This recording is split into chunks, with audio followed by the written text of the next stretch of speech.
Meu nome é Camila Andrade. Tenho 33 anos. Se alguém tivesse me dito que eu perderia meu emprego, minhas economias e meu casamento na mesma semana, eu teria rido. Mas foi exatamente isso que aconteceu. Em menos de 48 horas, a vida que eu levei mais de 10 anos para construir simplesmente desapareceu. Tudo começou numa terça-feira chuvosa em Belo Horizonte. A empresa onde eu trabalhava havia anunciado cortes, mas eu nunca imaginei que meu nome estaria na lista. Quando o gerente me entregou a carta de demissão, minhas mãos tremiam tanto que mal consegui segurá-la. Passei horas sentada dentro do meu carro, olhando a chuva escorrer pelo para-brisa, tentando entender como eu contaria aquilo ao meu marido. Eu ainda acreditava que, acontecesse o que acontecesse, pelo menos teria o apoio dele. Eu estava completamente errada.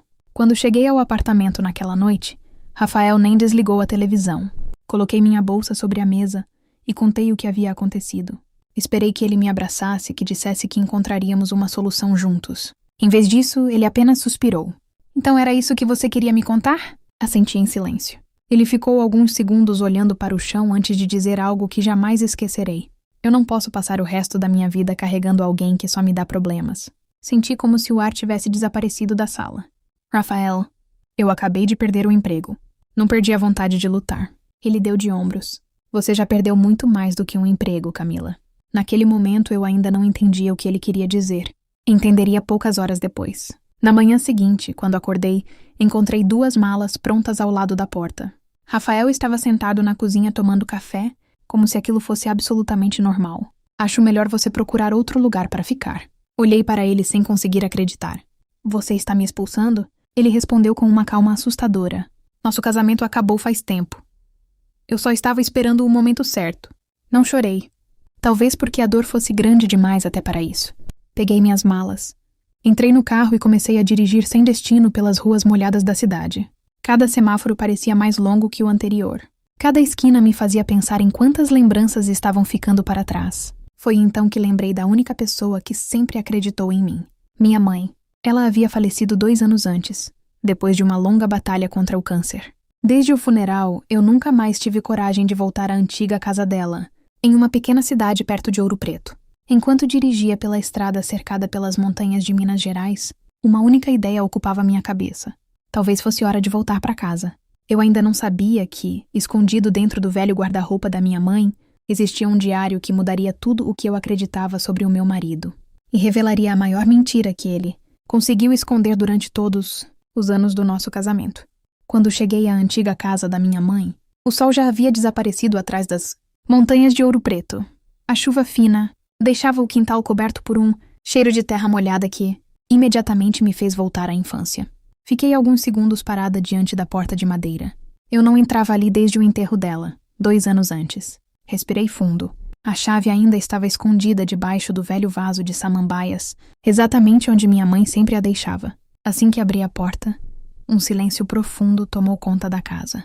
Tudo permanecia praticamente igual. O sofá florido da sala, as fotografias da família sobre a estante, o relógio antigo que meu pai havia comprado antes de falecer. Parecia que minha mãe sairia da cozinha a qualquer momento, dizendo que o café estava pronto, mas ela nunca mais sairia. Passei a noite limpando a poeira dos móveis e organizando algumas caixas. Precisava manter minha mente ocupada para não pensar em Rafael. Na manhã seguinte, comecei a separar as roupas da minha mãe para doação. Foi então que encontrei uma pequena chave presa com fita adesiva, atrás de uma fotografia antiga. Ao lado dela havia um bilhete escrito à mão. Camila, se algum dia você voltar para esta casa de coração partido, procure o fundo falso do meu guarda-roupa. Há coisas que você precisa saber. Não leia antes da hora. Meu coração acelerou. Eu reconheceria aquela caligrafia em qualquer lugar. Era da minha mãe. Corri até o quarto. Afastei as caixas, abri o velho guarda-roupa de madeira e comecei a examinar cada prateleira. Nada. Quando já estava desistindo, bati sem querer na parte inferior do móvel. O som era oco. Ajoelhei no chão e forcei cuidadosamente a madeira. Um compartimento secreto se abriu. Lá dentro havia uma caixa de metal envelhecida. Minhas mãos tremiam enquanto eu levantava a tampa. Dentro havia dezenas de fotografias, documentos antigos e um diário grosso com capa azul escura. Na primeira página estava escrito: Diário de Helena Andrade. Se Camila estiver lendo estas páginas, significa que eu já não estou aqui. E que Rafael finalmente mostrou quem realmente é. Meu corpo inteiro ficou gelado. Como minha mãe poderia saber? Ela morreu 2 anos antes. Na época, Rafael chorou durante o funeral. Abraçou todos os meus parentes. Passou dias dizendo o quanto sentia falta dela. Ou pelo menos foi isso que eu acreditei. Sentei na cama sem conseguir respirar direito. Abri o diário. As primeiras páginas falavam sobre o tratamento contra o câncer, consultas médicas e lembranças da família. Mas algumas semanas antes de sua morte, o tom da escrita mudou completamente. Minha mãe começou a escrever quase todos os dias. E em quase todas as páginas o nome de Rafael aparecia. No início, achei que fosse apenas preocupação de mãe, até encontrar uma frase sublinhada com força. Hoje Rafael fez uma pergunta que um homem apaixonado jamais faria. Engoli em seco. Continuei lendo. Ele não perguntou se Camila estava feliz. Não perguntou como poderíamos enfrentar o futuro juntos. A única coisa que quis saber foi quanto esta casa vale, e quando ela passará oficialmente para o nome dela. Fechei o diário por um instante. Meu coração batia tão forte que parecia ecoar dentro daquele quarto vazio. Naquele momento, pela primeira vez, comecei a me perguntar se o homem, com quem vivi durante 11 anos, realmente havia se casado comigo por amor, ou se tudo fazia parte de um plano que minha mãe tentou desesperadamente me fazer enxergar antes de partir. Passei o restante daquela manhã sentada no chão do quarto da minha mãe, incapaz de fechar o diário. Quanto mais eu lia, mais sentia que minha vida inteira havia sido construída sobre uma mentira. Nas páginas seguintes, minha mãe descrevia pequenos acontecimentos que, na época, pareciam insignificantes. Hoje todos faziam sentido. Ela escreveu que Rafael sempre aparecia quando sabia que ela estaria organizando documentos da casa. Dizia que ele demonstrava um interesse estranho por escrituras, recibos de impostos e contratos antigos. Enquanto eu preparava o almoço ou conversava com os vizinhos, ele inventava desculpas para ficar sozinho no escritório dela. Em uma anotação ela escreveu: "Hoje encontrei Rafael fotografando alguns documentos com o celular. Quando percebeu que eu estava olhando, sorriu e disse que queria aprender como funcionava a papelada de uma propriedade antiga. Mas seus olhos não sorriam. Meu estômago embrulhou. Lembrei-me daquele dia. Eu realmente estava na cozinha preparando o almoço. Nunca imaginei o que acontecia do outro lado da casa. Continuei lendo. Outra página trazia uma conversa que minha mãe havia escutado sem querer. Rafael falava ao telefone. Só preciso esperar mais um pouco. Quando tudo estiver no nome dela, vai ficar muito mais fácil." Minha mãe escreveu que ele desligou imediatamente ao perceber sua presença. Na época, ela quis acreditar que estava entendendo tudo errado, mas decidiu continuar observando. Dias depois, ela contratou discretamente um advogado de confiança, o Dr. Augusto Menezes, em Belo Horizonte. Sem me contar nada, organizou todos os documentos da casa, registrou um testamento atualizado e criou mecanismos legais para impedir que qualquer futuro cônjuge pudesse vender ou tomar posse do imóvel sem minha autorização exclusiva. Ela escreveu: "Se eu estiver exagerando, minha filha nunca precisará descobrir isso. Mas se eu estiver certa, um dia essas páginas vão protegê-la." As lágrimas começaram a cair sobre o papel. Minha mãe não estava tentando controlar minha vida. Ela estava tentando proteger meu futuro. Continuei folheando o diário até encontrar uma fotografia presa entre duas páginas. Era uma foto antiga do meu casamento. Atrás dela havia outra anotação: "Olhe para o sorriso dele. Parece sincero. Talvez eu esteja errada. Rezo todos os dias para estar errada."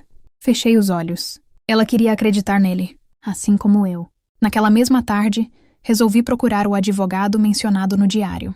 O escritório continuava funcionando no centro de Belo Horizonte. Quando entrei, uma secretária me recebeu e perguntou meu nome. Assim que respondi, um senhor de cabelos completamente brancos saiu de sua sala. "Você é a Camila?" Assenti. Ele sorriu com tristeza. "Sua mãe pediu que eu esperasse por este dia?" Embora dissesse que torcia para que ele nunca chegasse. Meu coração acelerou outra vez. Entramos na sala. Sem dizer uma palavra, ele abriu um armário antigo e retirou uma pasta grossa. Na capa estava escrito: "Patrimônio de Helena Andrade, documentos confidenciais." Ele colocou a pasta sobre a mesa. "Sua mãe me procurou poucos meses antes de falecer. Disse que havia algo no comportamento do seu marido que a preocupava profundamente." Abri lentamente os documentos. Havia escrituras, contratos, registros e uma cópia autenticada do testamento. Mas um envelope menor chamou minha atenção. Meu nome estava escrito na frente. Dentro havia apenas uma folha. Era uma cópia de um documento assinado por Rafael muitos anos antes. Comecei a ler. Meu sangue gelou. A assinatura dele aparecia no final de uma declaração reconhecendo oficialmente que todos os bens pertencentes à minha mãe jamais fariam parte do patrimônio do casal. Ou seja, Rafael sempre soube que aquela casa nunca seria dele. Nunca. O advogado respirou fundo antes de continuar. "Existe mais uma coisa que você precisa saber. Olhei para ele. Ele abriu outra pasta, retirou alguns extratos bancários e os colocou diante de mim.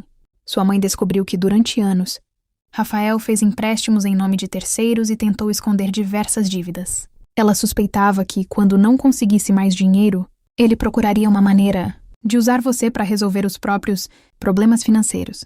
Fiquei completamente imóvel. De repente, todas as peças começaram a se encaixar. Minha demissão, o abandono, a pressa em me expulsar de casa. Tudo parecia acontecer exatamente quando ele percebeu que eu já não poderia ajudá-lo como antes. Mas eu ainda não fazia ideia de que aquela descoberta era apenas o começo. Porque poucas horas depois, Rafael apareceria inesperadamente na antiga casa da minha mãe, dizendo que havia cometido um erro e implorando por uma segunda chance. Na manhã seguinte, acordei antes do nascer do sol. Quase não consegui dormir. As palavras da minha mãe e os documentos que o Dr.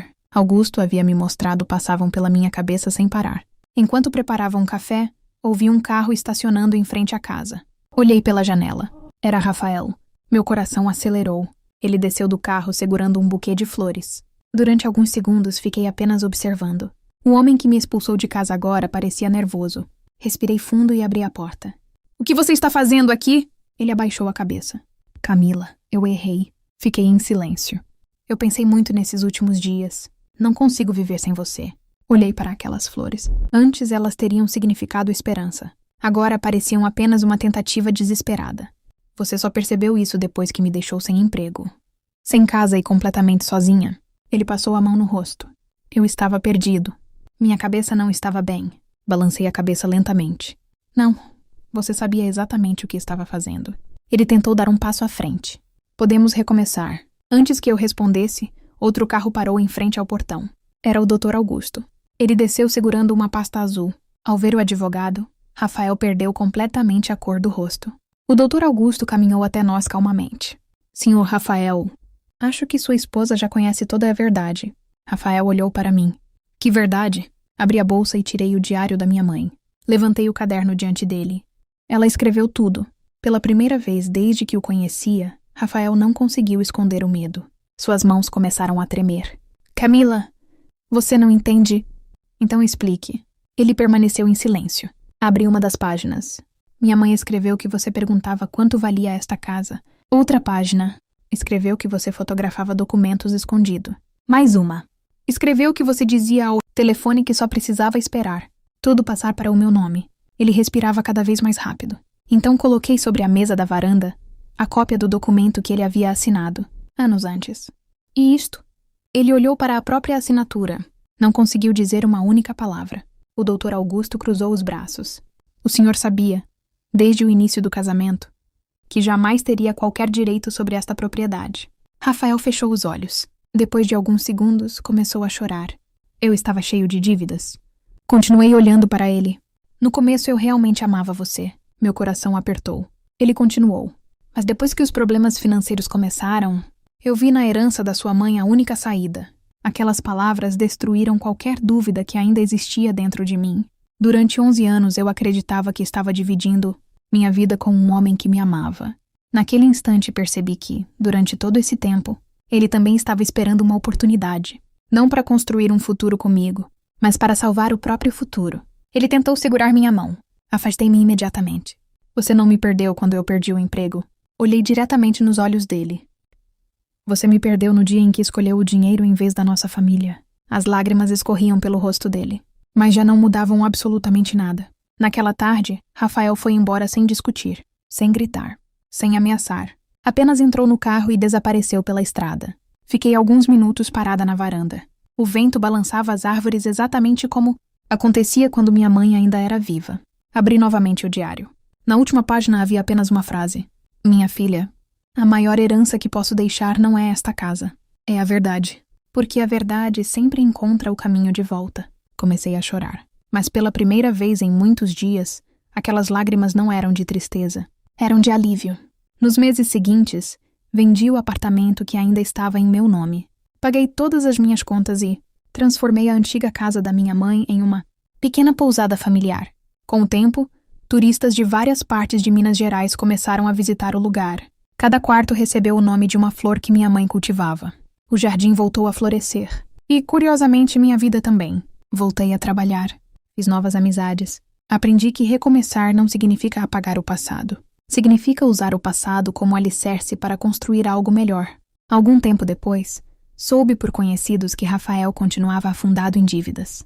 Nunca senti vontade de comemorar, porque a maior justiça não foi vê-lo perder. Foi perceber que eu finalmente havia recuperado algo muito mais valioso do que dinheiro. Recuperei minha paz. Hoje, quando caminho pelo jardim da casa ao entardecer, às vezes imagino minha mãe sentada na antiga varanda, sorrindo em silêncio.